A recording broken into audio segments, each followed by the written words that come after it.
গতকালকে বাংলাদেশ বিজয় দিবস ছিল বাংলাদেশের। আমি দেখছিলাম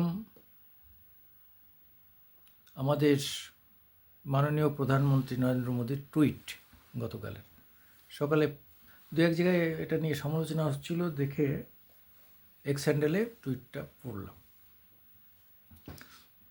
পড়ে আমি বিশ্লেষণ করতে গিয়ে একটা জিনিস বুঝলাম যে প্রধানমন্ত্রী অত্যন্ত দূরদর্শিতার পরিচয় দিয়েছেন, ইন্টেলিজেন্সিয়ার পরিচয় দিয়েছেন, বুদ্ধিমত্তার পরিচয় দিয়েছেন। কারণ তিনি এত বিতর্ক হচ্ছে বাংলাদেশ নিয়ে, বাংলাদেশ ভারত হ্যান ত্যান এইসব বিতর্ক হয়েছে, কাজেই বাংলাদেশ শব্দটা তিনি উচ্চারণই করেন। তিনি ভারতবর্ষের সেনাবাহিনী, তারা স্যাক্রিফাইস করেছিল, প্রাণ দিয়েছিল, অনেকে আহত হয়েছেন, এবং সেই সেনাবাহিনীর ভূয়সী প্রশংসা করেছেন। সেদিনের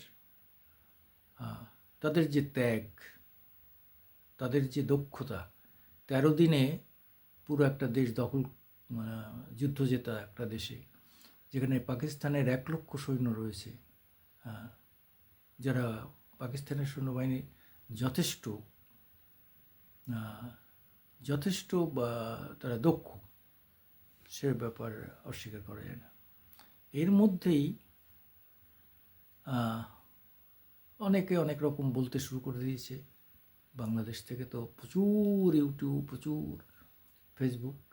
আমি মনে মনে ভাবলাম, আরে শালা, তোরা তো এই আলোচনা করতে গিয়ে বা আমাদের মোদি সাহেবের সমালোচনা করতে গিয়ে আজকে তো মেনে নিচ্ছিস 16ই ডিসেম্বর বাংলাদেশ স্বাধীন হয়েছিল, 71কে মেনে নিচ্ছিস, বঙ্গবন্ধুকে মেনে নিচ্ছিস, আওয়ামী লীগকে মেনে নিচ্ছিস, কিন্তু লাস্ট 15-20 দিন কি তারও বেশি দিন ধরে বলছিল যে 71 কিছু না, সব হচ্ছে জুলাই। এই যে জুলাই 24, এটাই হচ্ছে স্বাধীনতা, এটাকেই পালন করতে হবে, 16ই ডিসেম্বর পালন করা যাবে না। ইউনূস তো 16ই ডিসেম্বর পালন করতে দেবেই না, সে তো পরিষ্কার একদম মানেই না, 16ই ডিসেম্বর কিছু হয়নি।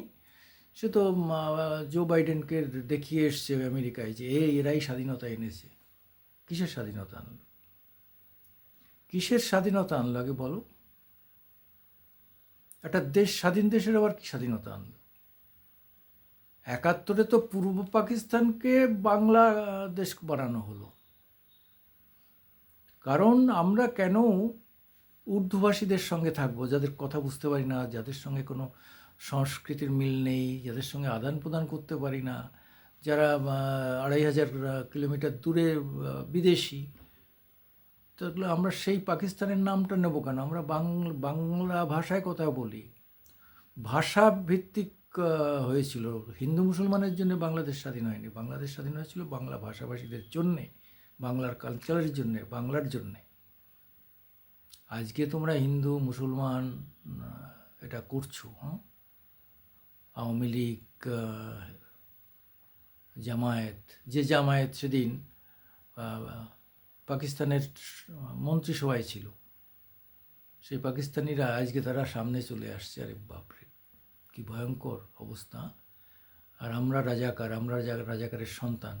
ঠিকই তো, সত্যি কথা বলছি। রাজাকার, রাজাকার মানেটা কি? রাজাকাররা তখন কী করেছিল তার ইতিহাসটা পড়, তারপরে বোঝা যাবে। যদি সেটাই পড়িস তাহলে পশ্চিম পাকিস্তানে চলে যা, এখানে আছিস কেন?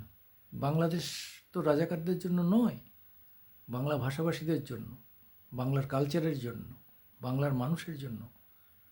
ধর্ম, বর্ণ, মত নির্বিশেষে সমস্ত মানুষ যারা বাঙালি, বাঙালি অস্তিত্বর জন্যে, বাঙালির জন্যে, আজকে বাংলাদেশের জন্যে আমাদের বাংলা ভাষা, বাংলা এত সারা পৃথিবীতে বাংলা ভাষার একটা দেশ আছে, এটাই তো আমাদের সবথেকে বড় গর্ব বাংলাদেশের জন্যে সারা পৃথিবীতে। ভারতেও বাঙালি আছে অনেক, কিন্তু ভারতে তো হিন্দিভাষী বেশি, কাজে এখানে তো আমরা ভারতকে বাংলাভাষী দেশ বলতে পারি না। হ্যাঁ, 8ম তফসিলির মধ্যে একটা ভাষা হিসাবে আমাদের স্বীকৃতি আছে, কিন্তু বাংলা ভাষার দেশ তো একটাই, বাংলাদেশ। বাংলা ভাষার দেশ হচ্ছে বাংলাদেশ, আমরা বাঙালি যে যেখানে থাকি না কেন সারা পৃথিবীতে এটার জন্য গর্ব করি যে আমাদের একটা দেশ আছে, আমাদের ভাষার জন্য একটা দেশ আছে, সেটা হচ্ছে বাংলাদেশ।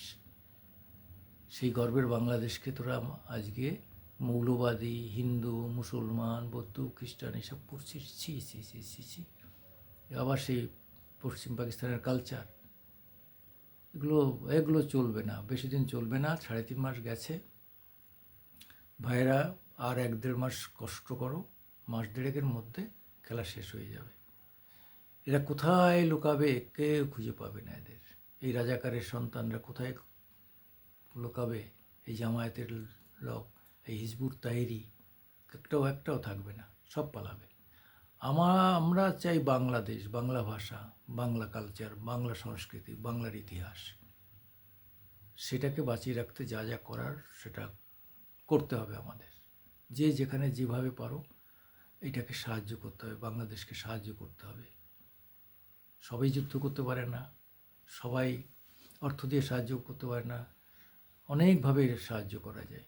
যার যেটুকু ক্ষমতা আছে সেই জায়গা থেকে দাঁড়িয়ে সাহায্য করতে হবে। আমি সুকুমার দেবনাথ, আমার আজকের দিন ইউটিউবে আপনাদের স্বাগত।